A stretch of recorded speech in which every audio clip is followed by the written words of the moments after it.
I can ride this all day. We're far away from home. We're very far away from home.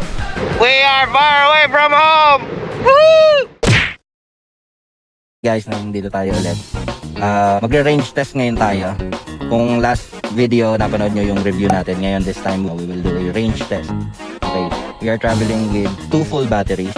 Okay, 60 volts each. So theoretically, kaya niya ng almost 100 kilometers.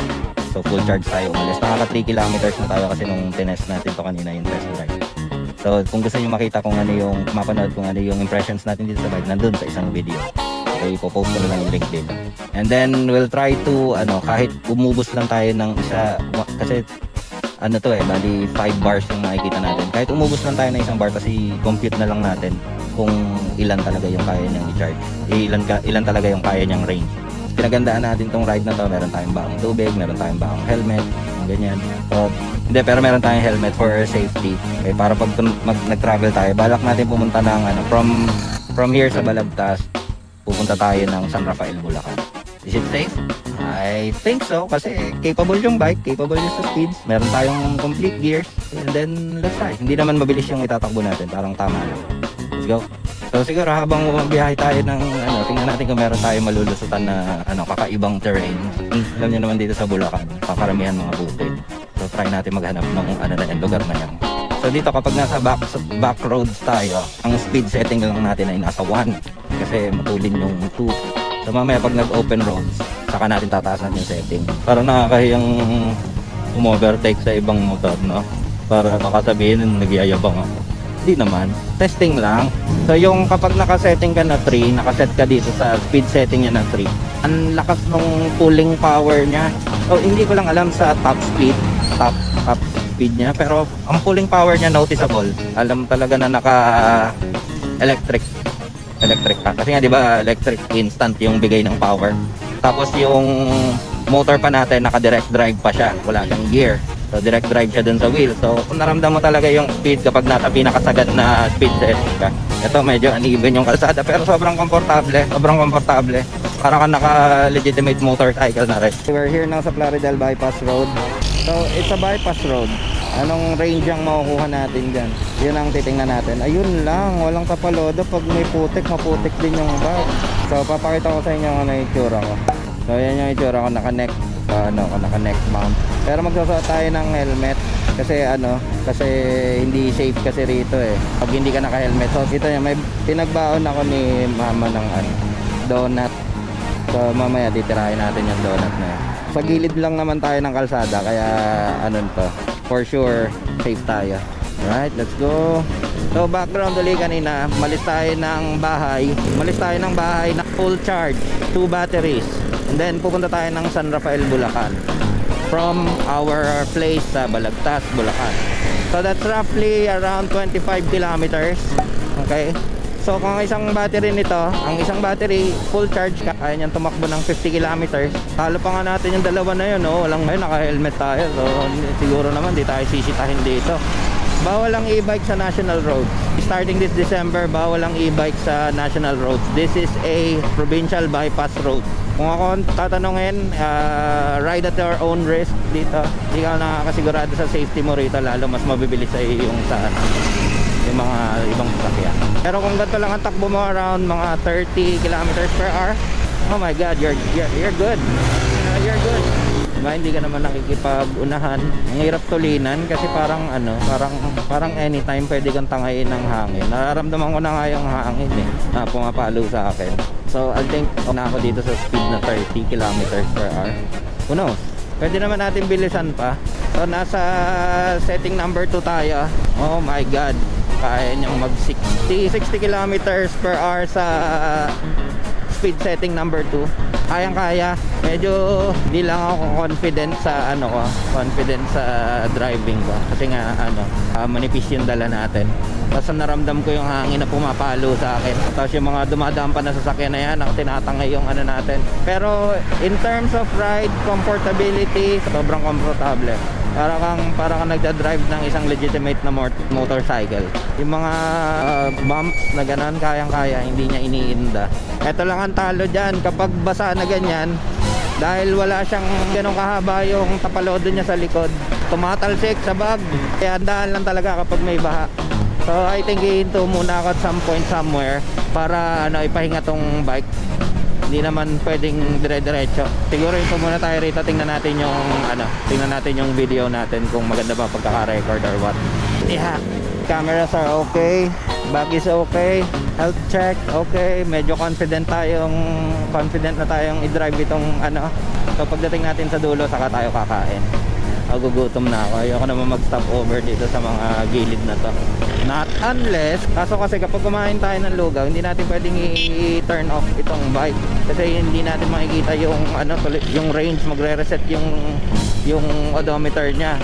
So currently nasa na tayo, 11 kilometers. So 11 kilometers na yung tinatakbo natin. We're traveling at 41 kilometers per hour at speed setting number 2. Issue, ayoko lang bilisan, parang medyo nalulula pa ako kahit na medyo confident na ako sa pagdadrive nito. Ayoko isugal.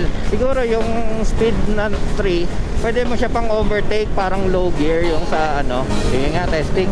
56, 57, oh my god, 60. Nalulula ako kasi ang lakas ng hangin, pumapalo sa akin. Pero kaya pa niya na mas mabilis sa 60, guys. Not sure kung nakukuha to sa camera, pero ang pinaka top speed natin is 60 kilometers per hour. Kaya pa niyang bumira, kaso nakakalulad dahil yung hangin lahat pumapalo sa'yo, manipis yung bike. Hindi siya ganong kabigatan, nasa 60 kilograms siya, pero not enough yun at high speeds. Kailangan more than 60 kilograms. Oh my god, the power. Magala natin, pero at least alam natin yung capability nitong bike. Kaya niya mag-overtake, kaya niya makipagsabayan, pero you need to pick your spot. Dito tayo sa shoulder. Tingnan mo naman yung gloves ko, knitted gloves. Pero ginupit ko yung dulo para nakakapag cellphone ako. Baka may manood na dyan, baka may nanonood na vlogger dyan. Palitan mo naman yung gloves ko, sir. Baka naman, sir, palitan mo naman yung gloves ko. At this point, we are in Plaridel, Bulacan. Nasa Plaridel, Bulacan na tayo, itong area na to. Siguro pagdating dun sa tulay, kita mo yung Angat River. Tatayuan natin tong bike. Status check, yung hangin pa salubong sa atin. So naka-shades naman tayo, okay lang naman. Kaso yung drag, kahit na lang ang takbo lang natin is ito 40 kilometers per hour. Maramdam mo yung drag. Kasi nga wala namang we are traveling mostly here sa shoulder. Kung may pagkakataon, dito lang tayo sa may shoulder. Kung hindi man, sa further right. Hindi tayo gumigitna, hindi tayo nangaabala ng ibang motorista. Ayaw natin mangabala ng ibang motorista at kung gigitna pa tayo. So, safety first. Oh my god, sarap. I can ride this all day. Update, we're at 42 kilometers per hour. We are at 16 kilometers already. Oh my god, lakas ng hangin. Naririnig niyo siguro yung wind noise. Ay hindi niyo maririnig yung wind noise. Maganda yung microphone natin. Grabe tong bike, lalo na kapag dito yung aspalto, 200%, sobrang smooth. Guys, so far so good. Wala akong complaints dito sa bike na to. Na to, kabukiran na to. Pwede kayang huminto dun sa may Angat River. Oh my god, we're far away from home. We're very far away from home. And pinagtitinginan kanina tong bike, lalo kapag nasa kalsada tayo tapos matatabihan natin yung ibang motor, tapos titingin sila, siguro sasabihin naka BMW si kuya. Hindi nila alam yung BMW ang pangalan at battery BMW. Oh my god, may tulay. Aakitin natin yung tulay na yan, guys. Siguro nakikita nyo yung tulay na yan. We'll switch to setting number 3. Aakitin natin yung bridge na yan. Ayun, ang taas.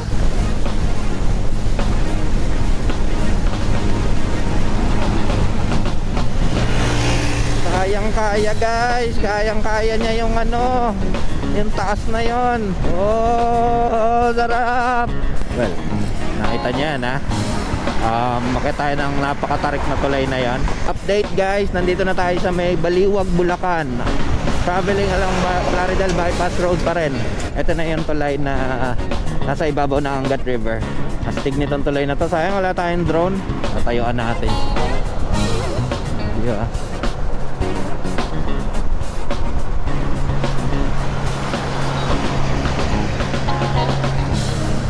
Woohoo! Woo! Ang astig nitong motor, ang astig nito. Siguro at this point, wala naman siguro maniniwala sa'yo pag sinabi mong pumunta ako from Balagtas, Bulacan, papuntang San Rafael, Bulacan, gamit ang isang two-wheel e-bike. Walang maniniwala sa'yo.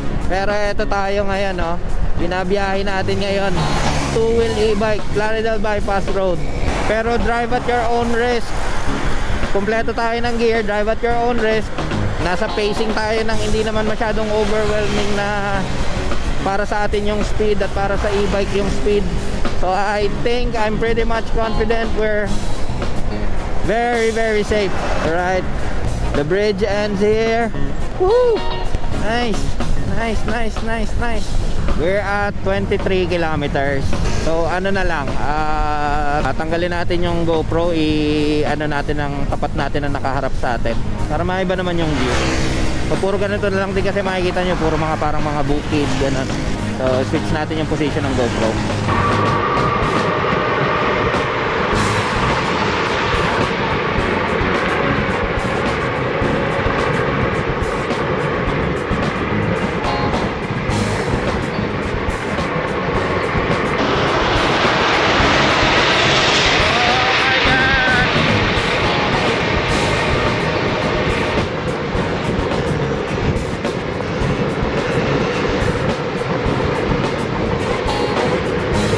Update guys, we are at 27 kilometers away from home. We are far away from home. Woo! Battery natin is full pa. Full bars pa tayo, 5 bars pa. So malaki yung tulong nung upgrade ng battery, hindi nababawasan yung battery natin.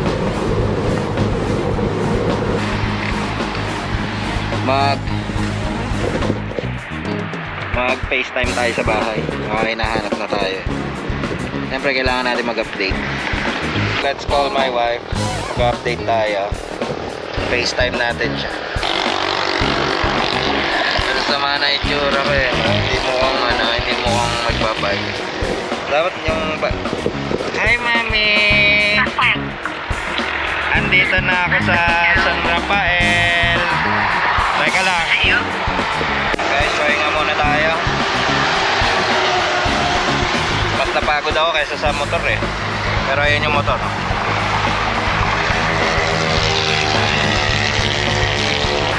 Kaya, hindi na mapagod yung motor. Yung driver yung mapapagod.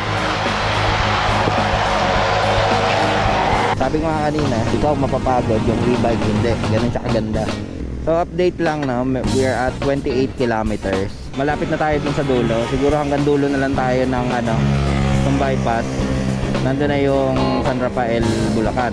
So after ng San Rafael, Bulacan, balik na tayo and then compute tayo kung ilan yung consumption natin. So far hindi pa nababawasan yung bars natin. Nasa 5 bars pa rin siya yung battery natin. That's it. So tuloy na natin tong range test. Maguinao, Sitio Gulod. Oh my god. Average speed natin nasa 40 kilometers per hour lang. So hindi naman tayo nagpapatakbo ng crazy fast. You know why? Because I told you earlier. Uy, pasalubong center. Hindi tayo bibili ng pasalubong kasi nasa Bulacan pa rin naman tayo. What is this place? Nararamdaman ko na yung sakit sa puwet. Yes, medyo masakit sa puwet. Pero na-outweigh niya yung excitement, yung enjoyment na nararamdaman mo. Kasi nga, hindi mo akalain itong e-bike na to kaya mag-travel at that speed and that comfortable. So, dulo na tayo ng Plaridel Bypass Road, guys. Ikot tayo sa may 1G, sa 1 garage ni Motodeck. Baka nandun siya. Mapalitan na natin ng construction glove. Mambuburaot. Okay guys, doon na lang tayo sa may ayun, doon lang tayo sa may arko tapos balik na tayo para lang proof na nakarating tayo ng San Rafael, Bulacan. So guys, nandito na tayo San Rafael, Bulacan. Ayun, kung nakikita nyo yung arko na yan. So pabalik tayo ng ito yung daan na pabalik doon sa Plaridel Bypass Road. Ayan, kaya natapos tayo. Ayun, 32 kilometers. So 32 kilometers. Tapos hindi nabawasan yung battery natin. So dahil dyan, babalik na tayo. So estimated another 30 plus kilometers, mga 60 kilometers to. Way over nung capacity nung stock niya.